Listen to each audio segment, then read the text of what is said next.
নমস্কার, আমি ডক্টর প্রতিসত্য খান চলে এসেছি সহজ শেয়ার বাজারের আরেকটি নতুন এপিসোড নিয়ে। প্রিয় বন্ধুরা, আশা করি সবাই ভালো আছেন এবং সুস্থ আছেন। আজকে শুরু করা যাক এশীয় বাজারগুলো দেখে। এশীয় বাজারগুলোর অবস্থা খেয়াল করে দেখেছেন? আজকের এক একটা এশীয় বাজার, টপ নচ এশীয় বাজারগুলো সুবিশাল পতন দেখেছে। এর মধ্যে প্রথম যেটা সবচেয়ে বেশি পতন দেখেছে সেটা বলার অপেক্ষা রাখে না, দক্ষিণ কোরিয়ার ইন্ডেক্স কসপি 6.16% পতন। এরপরে দুটো নাম আপনারা নিশ্চয় জানেন, একটা হচ্ছে ডেফিনেটলি নিক্কেই 225 জাপানের ইন্ডেক্স 3.19% পতন, তাইওয়ান 1.32% পতন, সাংহাই সেটা 2.46% পতন, জাকার্তা 0.87% পতন, সেট কম্পোজিট প্রায় 1% পতন। এবং সেই অর্থে বাকি সমস্ত মার্কেটগুলোতে পতন এসেছে। সেই দিক থেকে দেখতে গেলে ভারতীয় শেয়ার বাজারে আজকে যে পতনটা ছিল সেটা মারাত্মক কিছু নয়, কিন্তু সমস্যাটা এশীয় বাজারের ভিন্ন, ভারতীয় শেয়ার বাজারের জন্য ভিন্ন। এশীয় শেয়ার বাজারগুলোতে যে রকম পতন দেখছেন তার সঙ্গে সমান্তরালভাবে যেদিন পতন হচ্ছে না ঠিক একইভাবে শেয়ার বাজারগুলো চরম উত্থান দেখে চলেছে। অর্থাৎ একদিকে এশীয় বাজারগুলো তারা আর্টিফিশিয়াল ইন্টেলিজেন্স কোম্পানিগুলোর উপর নির্ভর করে দারুণ উত্থান দেখছে বা দারুণ পতন দেখে চলেছে। এ যাবৎকাল অর্থাৎ 2026-এ এশীয় বাজারগুলোর মূল ফোকাস কিন্তু আর্টিফিশিয়াল ইন্টেলিজেন্স কোম্পানিগুলোর উপর ভিত্তি করে। কিন্তু ভারতীয় শেয়ার বাজারের ক্ষেত্রে যেটা বলা যেতে পারে, তিলে তিলে তাকে যন্ত্রণা সহ্য করতে হচ্ছে। অর্থাৎ ভারতীয় শেয়ার বাজারের কথা বলছি, 22,800 থেকে 24,500 প্রত্যেক দিন বাজারে 50 পতন হচ্ছে। নিফটিতে হয় 50 পয়েন্ট পতন হচ্ছে, 70 পয়েন্ট পতন হচ্ছে, কিন্তু বৃহত্তর বাজারে বিভিন্ন স্টকসগুলোতে কোনোটা 3%, কোনোটা 8%, কোনোটা 5% পতন হয়ে চলেছে। সুতরাং আমরা একই ঝটকায় যে যন্ত্রণা সহ্য করার কথা সেটা সহ্য না করে প্রত্যেক দিন একটু একটু করে যন্ত্রণা সহ্য করে যাচ্ছি। এবং খুব স্বাভাবিকভাবে যে বিনিয়োগকারীদের কাছে artificial intelligence led infrastructure development কোম্পানিজগুলো নেই, অথবা ট্রান্সমিশন কেবল জাতীয় কোম্পানিজ নেই, ডেটা সেন্টার রিলেটেড কোম্পানিজগুলো নেই, খুব স্বাভাবিকভাবে তাদের পোর্টফোলিওতে দারুণ উত্থান বা দারুণ পতন কিন্তু হচ্ছে না বলা যেতে পারে। তাদের যে পোর্টফোলিওগুলো রয়েছে সেগুলোর অধিকাংশ ক্ষেত্রে যদি তারা কেবলমাত্র লার্জ ক্যাপ ফোকাসড হয়ে থাকে, তারা তাদের মুভমেন্টটা মোর অর লেস নিফটি যেরকম মুভ করছে অনেকটা সেরকম। যদি তাদের মিড ক্যাপ বা স্মল ক্যাপ হয়ে থাকে সেক্ষেত্রে সেগুলো যদি কোয়ালিটি কোম্পানিজ না হয়ে থাকে তাহলে সেক্ষেত্রে রেজাল্টজনিত কারণে, কোয়ার্টারলি রেজাল্টজনিত কারণে তাদের পোর্টফোলিও ডেফিনেটলি মার খাচ্ছে, এটাও অস্বীকার করার জায়গা নেই। এইবার আজকের ভারতীয় শেয়ার বাজারে যে আর্টিফিশিয়াল ইন্টেলিজেন্স লেড ডেভেলপমেন্ট কোম্পানিজগুলো রয়েছে সেইগুলোতে বড় পতন এসেছে। এর আগে কতগুলো এপিসোডে আমি বারবার বলেছি যে দেখুন, যখন এশীয় বাজারগুলোতে বড় পতন আসে তখন দয়া করে ভারতবর্ষে সেই আর্টিফিশিয়াল ইন্টেলিজেন্স লেড ডেভেলপমেন্ট কোম্পানিজগুলোর দিকে খেয়াল করবেন, সেখানে দেখবেন যে পতন আসছে কিনা। এবং আজকেরও কিন্তু আলাদা কিছু হয়নি। কয়েকটা কোম্পানি যেমন E2E নেটওয়ার্ক, সেটা আজকে 5% লোয়ার সার্কিট খেয়েছে। সেটা অস্বাভাবিক কিছু না এই কারণ এই কোম্পানিটি বিগত কয়েক মাসে প্রায় 3 গুণ বৃদ্ধি, অর্থাৎ মাত্র কয়েক মাসে 2026-এর মধ্যে যদি মার্চ মাস থেকে দেখি, প্রায় বিনিয়োগকারীদের ওয়েলথ 3 গুণ ক্রিয়েট করে দিয়েছিল। তার অস্বাভাবিক হাই পিতে ট্রেড করছিল 450-র কাছাকাছি। সেইখানে দাঁড়িয়ে এই স্টকটিতে যদি পতন আসে সেটা কি খুব একটা অস্বাভাবিক? উত্তর হচ্ছে কোনোভাবেই সেটা অস্বাভাবিক নয়, অস্বাভাবিক বলা চলে না। বরঞ্চ বলা যেতে পারে যে ইউফোরিয়া কাজ করছিল ইটিই নেটওয়ার্কসের ক্ষেত্রে, সেইটা আপাতত কিছুটা প্রশমিত হয়েছে। তবে কে বলতে পারে যে এখান থেকে ফার্দার সে আবার কালকে র্যালি করবে না, আমরা কেউ সেটা ডেফিনেটলি বলতে পারি না। নেটওয়েব টেকনোলজিস, এই কোম্পানিটা মাত্র কয়েকদিন আগে পরপর তার সর্বকালীন উচ্চতা ভেঙে যাচ্ছিল, আজকের একটা বড় কারেকশন এসছে, 5.5% কাছাকাছি পতন। এই পতনও কি অপ্রত্যাশিত? উত্তর হচ্ছে না। 3 নম্বর ব্ল্যাক বক্স, এই কোম্পানিটা দারুণ র্যালি করেছে বিগত কয়েক মাসে, আজকে 2% কাছাকাছি পতন। চলে আসি নিফটি ইন্ডিয়া ডিফেন্স। নিফটি ইন্ডিয়ার সমস্ত ডিফেন্স কোম্পানিগুলো বিগতকাল খবরের জেরে, অর্থাৎ 405টি নতুন ডিফেন্স প্রোডাক্টস ভারতবর্ষে তৈরি করার জন্য ভারত সরকার যে পদক্ষেপ নিচ্ছেন, অর্থাৎ কয়েক হাজার কোটি টাকার বরাদ দিতে চলেছেন বিভিন্ন ডিফেন্স কোম্পানিজগুলোকে, তার ফলে ডিফেন্স কোম্পানিজগুলো কালকে যথেষ্ট উচ্ছ্বসিত ছিল। কিন্তু আজকের খেয়াল করে দেখুন, যে কোম্পানি বিগতকাল দারুণ র্যালি করেছিল কোম্পানিগুলো, তারাই আজকে দারুণভাবে পতনমুখী ছিল। অ্যাস্ট্রা মাইক্রোওয়েভ 4.5% পতন, ভারত ডাইনামিক্স 3%-এর বেশি পতন কিন্তু দেখে ফেলেছে। এছাড়াও এমটিএআর টেকনোলজিস, এই কোম্পানিটার কথাও বলার প্রয়োজন রয়েছে, এরোস্পেস ডিফেন্সে কাজ করে, 3%-এর বেশি পতন, বিগত কয়েক মাসে বিপুল সম্পদ সৃষ্টি করে দিয়েছে বিনিয়োগকারীদের জন্য। এছাড়া সায়েন্স ডিএলএম 3.5% পতন, সোলার ইন্ডাস্ট্রিজ 3.5% পতন, জেন টেকনোলজিস 2.5% পতন, মিশ্র ধাতু নিগম 2%-এর কাছাকাছি পতন। পরশ ডিফেন্স মনে আছে কালকে 10% আপার সার্কিট খেয়েছিল, সেটা আজকে 2% কারেকশন দেখেছে। অর্থাৎ বর্তমানে যেটা চলেছে যে বাজার কোনো একটি নির্দিষ্ট সেক্টরকে থিতু হতে দিচ্ছে না। কোনো দিন যদি কয়েকটা সেক্টর র্যালি করে, ঠিক তার পরের দিনই দেখা যাচ্ছে সেই সেক্টরগুলো আন্ডার পারফর্ম করছে।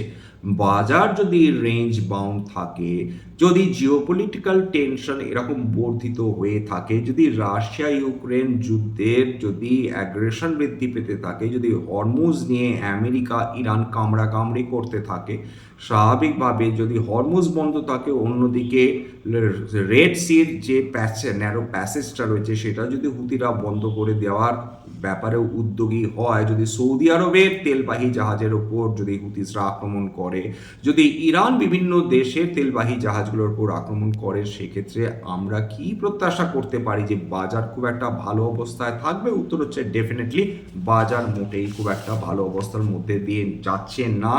এবং ব্রেন্ট ক্রুড লাগাতার দ্বিতীয় দিন $92 প্রতি ব্যারেলে পৌঁছে গেছে, 1%-এর বেশি উত্থান। আজও ক্রুড অয়েল $86 কাছাকাছি পৌঁছে গেছে।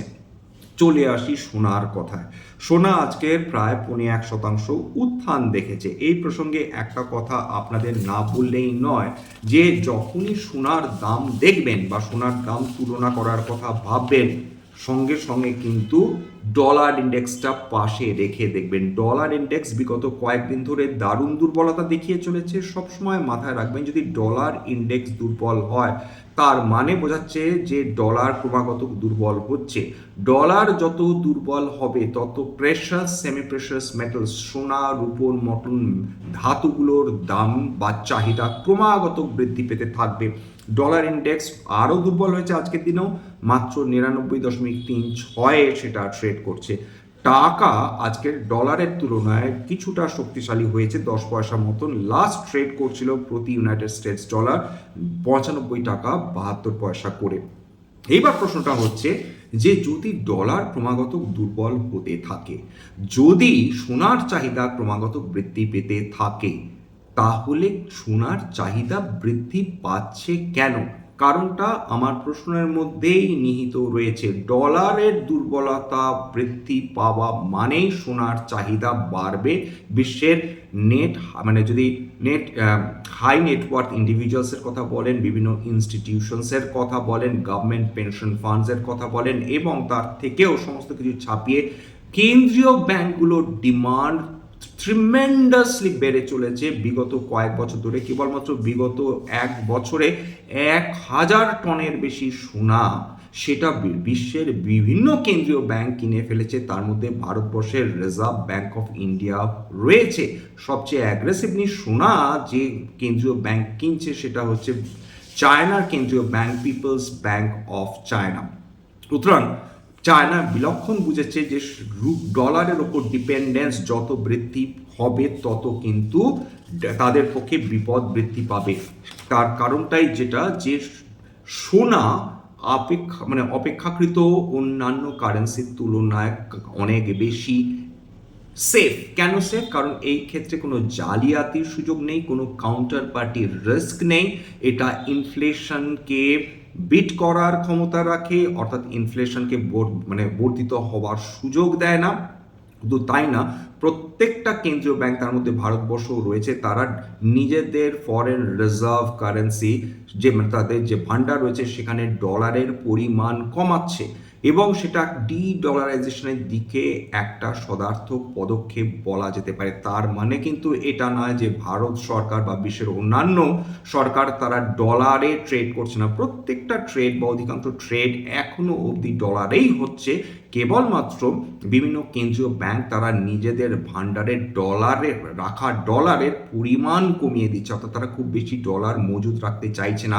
তার কারণ ডলারের নিজের মূল্য ক্রমাগত হারাচ্ছে। শুধু তাই না, বিশ্বের বিভিন্ন দেশ রাশিয়ার পরিণতি দেখার পর অত্যন্ত সতর্ক হয়ে গিয়েছে। তারা বুঝে গিয়েছে যে কোনো সময়, যে কোনো দিন ইউনাইটেড স্টেটস অফ আমেরিকা যে কোনো দেশের অ্যাসেট ফ্রিজ করে দিতে পারে, অর্থাৎ তাদেরকে ব্যবহার করতে দেবে না।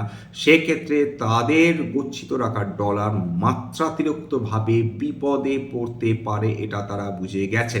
2 নম্বর, ট্রিলিয়নস অফ ডলার সেটা আমেরিকার মাথার উপর ঋণ রয়েছে। প্রত্যেক দিন ক্রমাগত তাদের মাথার ঋণ বৃদ্ধি হয়ে চলেছে এবং যত ঋণের পরিমাণ বৃদ্ধি পাচ্ছে তত ডলারের প্রতি আকর্ষণ বিভিন্ন কেন্দ্রীয় ব্যাংকের মধ্যে কমে চলেছে। কারণ তারা বুঝতে পারছেন যে আমেরিকা এমন একটা জায়গায় পৌঁছে যাচ্ছে যে সেই জায়গাটায় তাদের ঋণ তাদের জিডিপির তুলনায় অলরেডি সমান হয়ে গেছে। কোনো দিন এরকমও হতে পারে যে তাদের ঋণের পরিমাণ, অর্থাৎ ডেট টু জিডিপি, যে কোনো দিন আমেরিকার মাথার ওপর দিয়ে বইতে পারে। অর্থাৎ মাত্রাতিরিক্ত বিপদে রয়েছে ডলার নামক কারেন্সি।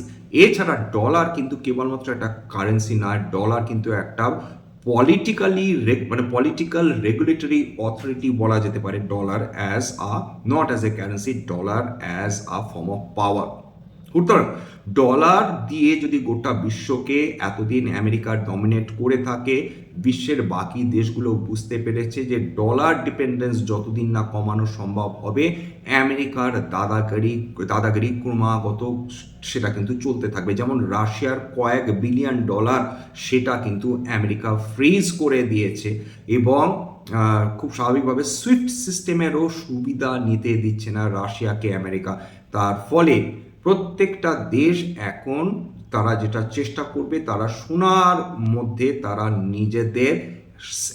তাদের নিজেদের সেফটি খোঁজার চেষ্টা করবে। এটাকে একটা হেজিং অ্যাসেট হিসাবে সেটাকে কাছে রাখার চেষ্টা করবে, কারণ সোনা সেটা তাদের আপেক্ষিকভাবে অনেক বেশি নিরাপত্তা দেবে কোনো একটি নির্দিষ্ট দেশের কারেন্সির তুলনায়। আজকের 52 সপ্তাহের যে উচ্চতম স্থানে যে কোম্পানিজগুলো গেছে, অর্থাৎ এরকম বাজারেও কোম্পানিজগুলো তাদের 52 সপ্তাহের সর্বোচ্চ উচ্চতা বা সবচেয়ে বেশি উচ্চতায় চলে যেতে পারে, সেটা আজকে কোম্পানিগুলো উত্থান দেখে প্রমাণিত। গ্ল্যাক্সোস্মিথক্লাইন, আর কেবল, এটা কিন্তু cable company, Elgi equipments, Chennai Petro, PNB housing finance, Lenskart solutions, Motherson Sumi, action constructions. এছাড়া Bosch all time high, Ramkrishna Forge, Radico Khaitan all time high, HFCL এরা কিন্তু অপটিক ফাইবার নিয়ে কাজ করে। মনে রাখবেন, অপটিক ফাইবারের ডিমান্ড সাংঘাতিকভাবে বেড়ে গেছে আর্টিফিশিয়াল ইন্টেলিজেন্স এবং ডেটা সেন্টারের উত্থানের সঙ্গে সঙ্গে। এছাড়া জেন টেকনোলজিস, সেটা একটি ডিফেন্স কোম্পানি। এবার আজকে যে স্টকসগুলো একেবারে খুব খারাপ অবস্থার মধ্যে দিয়ে ট্রেড করছে, 52 সপ্তাহের নিম্ন স্তর ছুঁয়ে ফেলেছে, তার মধ্যে ব্রেনবিজ সলিউশন অর্থাৎ ফার্স্ট ক্রাই হচ্ছে মাদার কোম্পানি, সেটা 52 সপ্তাহের নিম্ন স্তর। Whirlpool, case international, ITC, IRFC, India Mart Intermesh, Dabur India, Hindustan Unilever, HDFC bank, IRB infra, United Phosphorus Limited. এর মধ্যে একটা জিনিস খেয়াল করে দেখেছেন, ফাস্ট মুভিং কনজিউমার গুডস কতগুলো নাম রয়েছে? আইটিসি, ডাবর, হিন্দুস্তান ইউনিলিভার, তিনটে মেজর নিফটির কোম্পানি। তারা মাফ করবেন, তিনটে মেজর কোম্পানি, তার মধ্যে হিন্দুস্তান ইউনিলিভার এবং আইটিসি নিফটির কোম্পানি, তারা মারাত্মক বিপদের মধ্যে পড়েছে। এইচডিএফসি ব্যাংক বিগত 2 বছর সবচেয়ে খারাপ পারফরমেন্স, অথচ ভারতবর্ষের শ্রেষ্ঠতম কোম্পানি হিসাবে একে অভিহিত করা হয়। সেই কোম্পানি এত বিপদে। আইটিসি সেটা প্রায় 40% কাছাকাছি কারেকশন হয়ে গেছে বিগত কয়েক মাসের মধ্যে। অর্থাৎ যত ভালোই কোম্পানি হোক না কেন, যত উন্নত মানের কোম্পানি হোক না কেন, যতই ভালো প্রফিট করুক না কেন, যখন বিপদের মধ্যে দিয়ে যায় তারাও কিন্তু একেবারে মাটিতে পড়ে গড়াগড়ি দিতে পারে। সেটার প্রত্যক্ষ প্রমাণ কিন্তু আজকের 52 সপ্তাহে নেমে যাওয়া বিভিন্ন স্টকসগুলো, বিভিন্ন ইন্ডাইসেসগুলোর মধ্যে সবচেয়ে বেশি আঘাতপ্রাপ্ত হয়েছে বিএসসি ক্যাপিটাল গুডস, 1.59% পতন।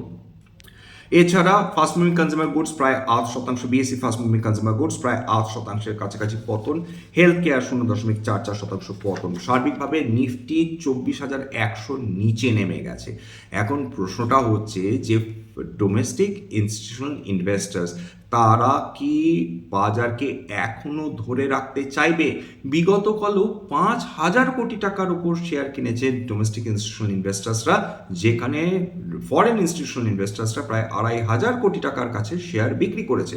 অর্থাৎ ডোমেস্টিক ইনস্টিটিউশনাল ইনভেস্টার্সরা তাদের কাছে এত টাকার ফ্লো আসছে যে তারা টাকা বিনিয়োগ না করে পারছে না। ঠিক সেই কারণে যতই ফরেন ইনস্টিটিউশনাল ইনভেস্টার্সরা তারা শেয়ার বিক্রি করে চলে যাওয়ার কথা ভাবুন না কেন, ডোমেস্টিক ইনস্টিটিউশনাল ইনভেস্টার্সদের কাছে যে টাকার ফ্লো রয়েছে সেটা বাজারকে অতিরিক্ত পতন থেকে এখনো অবধি রক্ষা করে চলেছে। যাক, এখানে শেষ করলাম।